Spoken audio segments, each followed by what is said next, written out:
సామాన్యుడు వేరే విషయం.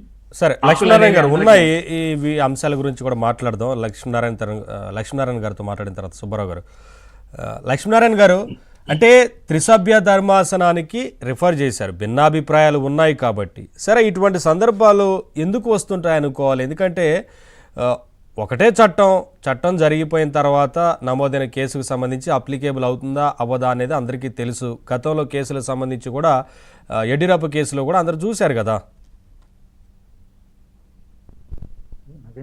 మళ్ళీ ఇదే అడ్వకేట్ అక్కడ వాదించింది అప్లికేబుల్ అవుతుంది అని.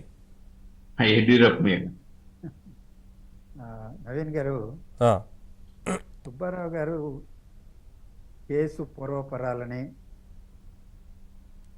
చాలా వివరంగానే తెలియజేశారు. ఇవాళ ఆంధ్రప్రదేశ్ ప్రజానీకమే కాదు, దేశవ్యాప్తంగా ఈ సమస్య పైన ఆలోచన చేస్తున్నటువంటి, దృష్టి సారించి పరిశీలన చేస్తున్నటువంటి వాళ్ళందరికీ కూడా ఆశ్చర్యం కలిగించినటువంటి విషయం ఏంటంటే, అసలు ఈ అవినీతి నిరోధక చట్టానికి తీసుకొచ్చిన ఈ సవరణ 17A ఇంత గందరగోళంగా ఉన్నదా, ఇంత అస్పష్టంగా ఉన్నదా? అత్యున్నత న్యాయస్థానంలో ద్విసభ్య బెంచి ఒకరేమో ఒక కోణంలో, మరొకరేమో మరో కోణంలో వర్తిస్తుంది అని ఒకరు, వర్తించదు అని ఒకరు చెప్పే అంత అస్పష్టంగా గందరగోళంగా ఇవాళ చట్టాలు రూపొందించబడుతున్నాయా? ఇలాంటి చట్టాల వల్ల అవినీతిని రూపుమాపడం సాధ్యమా? నేరానికి పాల్పడినటువంటి వాళ్ళని శిక్షించడం సాధ్యమా అనేటువంటి ఒక అనుమానం, అవిశ్వాస అభిప్రాయం కలిగే ప్రమాదం ఎక్కువగా ఉన్నది. ఈ కేసుకే సంబంధించి తీసుకుంటే, చంద్రబాబు నాయుడు గారిని ఎఫ్ఐఆర్లో ఎప్పుడు చేర్చారు? అరెస్టు చేయడానికి ముందు లేదా అరెస్టు చేసిన తర్వాత మెమో రూపంలో ఏసీబీ కోర్టులో ప్రవేశపెట్టడం.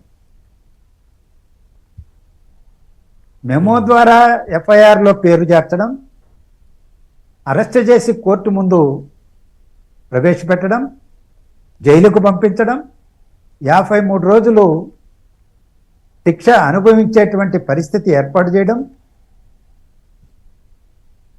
ఇప్పుడు హైకోర్టులో బెయిల్ వచ్చినటువంటి సందర్భం, ఆ సందర్భంలో హైకోర్టు ఏ విధమైనటువంటి వ్యాఖ్యలు చేశారు? జడ్జిమెంట్లో ఏం ప్రస్తావన చేశారు? ఇప్పటికీ ఏ ఆధారం లభించలేదని సిఐడి అఫిడవిట్ సమర్పించింది అనేటువంటి వాస్తవం, ఆ కంటెంట్, అది సారాంశం. అది అంటే ఇంత బాధ్యతారహితంగా సిఐడి వ్యవస్థ, ఏదో ఒక అధికారి కాదు, వ్యవస్థ, ప్రభుత్వం వ్యవహరిస్తే, ఇంత హై ప్రొఫైల్ కేసులో కూడా సుప్రీంకోర్టు లాంటి అత్యున్నత న్యాయస్థానంలో విచారణ జరిపి రిజర్వ్లో పెట్టి రోజులు గడిచిపోయిన తర్వాత ఈరోజు ఇద్దరు ఏకాభిప్రాయంతో ఒక తీర్పు ఇవ్వలేనంత సంక్లిష్టమైనటువంటి కేసా ఇది? కేసులో సంక్లిష్టత ఉన్నదని నేను భావించడంలా, కానీ 17A వర్తిస్తుందా వర్తించదా అన్నటువంటి దానిపైనే భిన్నాభిప్రాయం. అంటే ఆ సవరణే, ఆ చట్టమే అస్పష్టంగా ఉన్నది, గందరగోళంగా ఉన్నది. దీన్ని ప్రధాన న్యాయమూర్తి గారికి రెఫర్ చేశారు. ఆయన మరో జడ్జికి అప్పచెప్తారా, లేదా త్రిసభ్య బెంచ్ ఏర్పాటు చేసి అప్పచెప్తారా? అది ఎప్పుడు లాజికల్ కంక్లూజన్కి వస్తుంది? విచారణ తర్వాత జడ్జిమెంట్ ఎప్పుడు వస్తుంది అనేది ఒకటైతే, ఎన్నికల నేపథ్యంలో ఉన్నాం. రేపో మాపో ఎన్నికల నోటిఫికేషన్ రాబోతున్నది. ఆ ఎన్నికల్లో ఒక ప్రధాన రాజకీయ పార్టీ అధినేత చంద్రబాబు నాయుడు గారు, మాజీ ముఖ్యమంత్రి, ఉమ్, శాసనసభకు లోక్సభకు ఎన్నికలు జరగబోతున్నాయి. కొన్ని విషయాలపైన మాట్లాడడానికి వీల్లేదు, తన మీద పెట్టినటువంటి కేసులే కావచ్చు, వాటి మీద మాట్లాడడానికి వీల్లేదు అనేటువంటి షరతు మీద బెయిల్ ఇవ్వబడ్డాయి. అంటే వాటి మీద ప్రజల మధ్యలోకి వెళ్ళాలి కదా, ప్రజా తీర్పును కోరాలి కదా. అంటే మీరు వాటిని గురించి ప్రస్తావించద్దు, వేరే వాటిని గురించి ప్రస్తావించంటే అంటే తన మీద పడినటువంటి మచ్చను ఏ విధంగా తొలగించుకోవాలి, ప్రజల మధ్య వివరణ ఇచ్చుకోవాలి.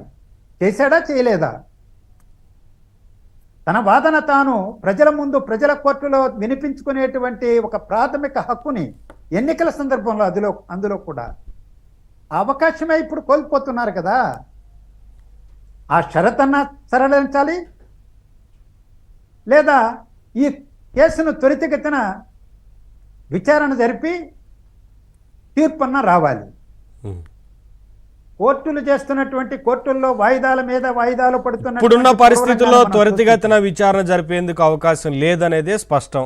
ఇంకా అందుకనే దాని గురించి మాట్లాడినా సరే ఉండదు. షరతన్నా తొలగించాలి. ఉమ్, షరతునైనా తనకున్నటువంటి ప్రాథమిక హక్కును వినియోగించుకొని ఈ అన్ని విషయాలపైన ప్రజా కోర్టులో వాణి వినిపించుకునేటువంటి అవకాశం కల్పించాలి కదా. ఉమ్, ప్రజాస్వామ్యంలో ఎన్నికలు అనేది ప్రధానమైనటువంటిది. ఆ ఎన్నికల్లో ప్రజల మధ్యలోకి వెళ్ళినప్పుడు తన మీద ఆరోపించబడినటువంటి, జైలుకు కూడా వెళ్ళొచ్చినటువంటి దానిపైన మాట్లాడకుండా, నోరు విప్పడానికి అవకాశం లేకుండా చేయడం అనేటువంటిది సముచితం కాదేమో అనేటువంటిది నా అభిప్రాయం.